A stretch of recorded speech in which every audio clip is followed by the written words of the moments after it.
so we are now on day 26 of our Counting of the Omer, Humility in Endurance. We're going to go over 4 simple steps to having humility in our lives.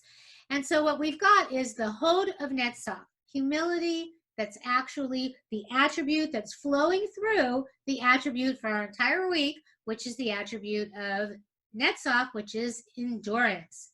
So we've spent a lot of time actually focusing on endurance, and we've talked about it before when it's come up in the other attributes. We need to move in our lives, and we have to have, different connections to all the different attributes. So we began with love in endurance, discipline in our endurance, and more. And so now we actually get to the state of being humble. So we have to ask ourselves, how can we actually be humble and actually endure with a state of humility driving us?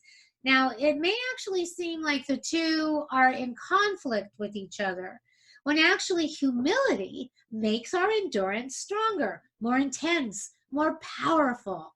Whenever we are humble, as we've discussed in the past, we can go a lot farther than we can if we're arrogant in the way we behave, in the way we talk, in the way we act.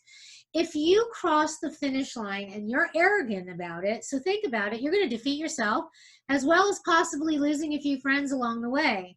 There is no place for self-righteousness in our endurance. If you've been successful in something that took a lot of endurance to get through, were you ever so proud to the point that you're actually maybe a little bit cocky, a little bit self-righteous, a little bit overinflated or excited about what you accomplished? Do you know anybody that has this kind of quality to themselves where they're kind of puffed up and they have all these achievements and they sort of flaunt it for everybody? I can't help but think about Gaston in Beauty and the Beast. So if you know that, Gaston is a perfect example of arrogance. He's all puffed up, he's done all these things, and he doesn't have any humility. He's all arrogant in whatever he perceives his achievements to have been. We need to be humble and flexible in our endurance in order to flow with the tide, the current that is there to guide us. And for many, this current is a part of their own personal will to drive and endure. They've done it. It's a part of their own being. While for others, it may actually be that they've had a little divine help, a little spirit guiding them, maybe the Shekhinah, the divine feminine aspect of God, or God himself or herself fueling their will and their fire to succeed. Whatever, when we are able to connect to something inside of ourselves to go forth and to achieve something, we want to try to remain humble about it when we actually cross that finish line. So the 4 simple steps that we're actually going to look at to help us connect to a sense of true humility, we want to actually try to cultivate it with, one or more of the activities that we're going to discuss. So the first one is that we should spend time listening to others, really, truly listening. This allows the other to be heard, and then everybody feels validated. That doesn't mean talking over the person when they're talking. That doesn't mean anticipating what they're going to say and then coming up with the answer and giving it to them before they've actually gotten to that place. It means stopping yourself, letting them have their time, letting them have their space to truly talk, and then you truly listen, and then you really hear, and then you respond, and you have humility, because then the other person feels validated and heard, and then so do you, because you actually had a healthy exchange and you've actually accomplished something. Being humble means tuning out our own noise.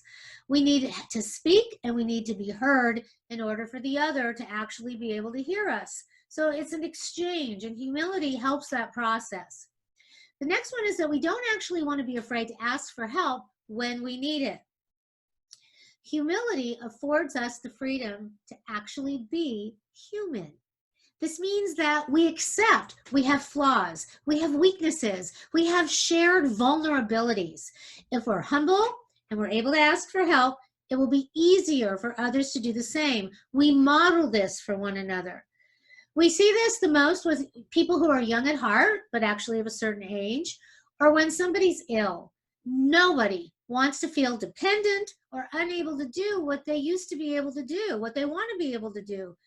Having humility in our actions helps others to do the same. So if we're humble in our approach, maybe the other person will hear and accept the help that's being offered. Because at the end of the day, we're all going to end up with similar situations, and we just need to be able to embrace each other and our humanness and accept one another and give to each other and receive from each other with a sense of humility.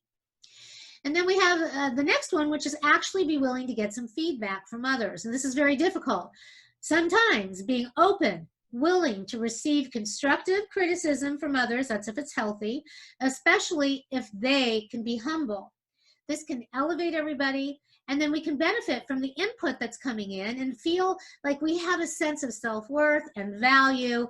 While both parties can be involved in this exchange, you know, that it's important enough for somebody to care, to be humble, to maybe give some advice, to see you, to see what's really going on and to help you, but in a constructive and positive way, so that then you can be able to receive. And by the same token, if you're doing that for somebody else, you are affording them the same opportunity. Humility is the conduit, the flow that's going to help both parties be able to give and receive. And then we need to review our actions against the language of pride. So ego can be our undoing. So once again, ego, arrogance, and pride cannot coexist with humility. They are actually at cross purposes. So check your inner dialogue as well as the words that you speak. If your goal is to be humble in your ability to actually endure, then your thoughts, your actions, your words all need to be aligned with your truth. And your truth should be that you actually want to be humble. We have a situation right now with this pandemic of COVID. Many people right now, it's getting exacerbated, it's starting to percolate. Many people feel it's been a hoax, it's not a real crisis or virus or pandemic, while others feel it's extremely real, it's persistent, and that there's this relentless enemy that's going to undo us all. Everybody's becoming restless in their ability to endure, and it's starting to be where people are losing their sense of humility. They're lashing out wherever they can at politicians, or protesting in the streets, showing up at the beaches en masse, at restaurants, and now stores, shopping. No one can ever be 100% sure of any real truth. But we need to entertain the possibility that the reason the numbers are so low in our hospitals and with our death counts, if you want to actually call losing anybody something that is countable, that maybe it's because we have sheltered in place, we have stayed at home, we have remained humble in our endurance. We didn't want to stay inside. We still don't want to stay inside. That's what people have had it. But if we connect to our humility and we try to refrain from being arrogant, then we allow the possibility for different options or scenarios to take place.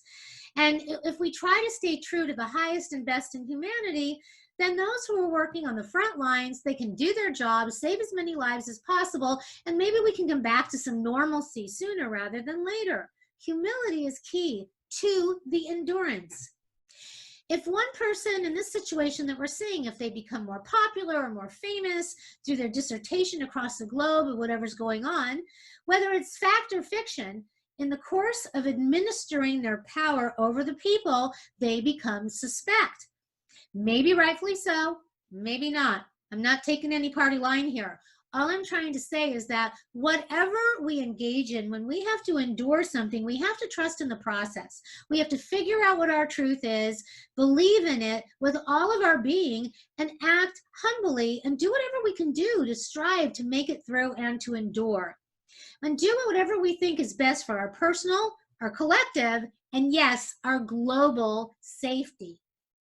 It cannot be easy for anyone in a position of power to be leading at this time.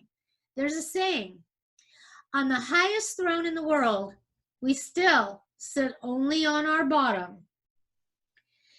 There's a writing in the complete essays about, it says, the only path to truth and righteousness in power and life is humility and endurance. Not surprisingly, what we must consider, explore, and acquire during this 49-day period of counting the Omer, we are now beyond our halfway point. So we have accomplished something, but we need to be humble in our actions in order to be able to continue to endure all the way through the 49th day into the 50th day, where we receive the merit of the commandments and all the goodness and purity that can be in our life because we've refined our tikkun. When humility has come up as past attribute that we've discussed, I have brought up examples.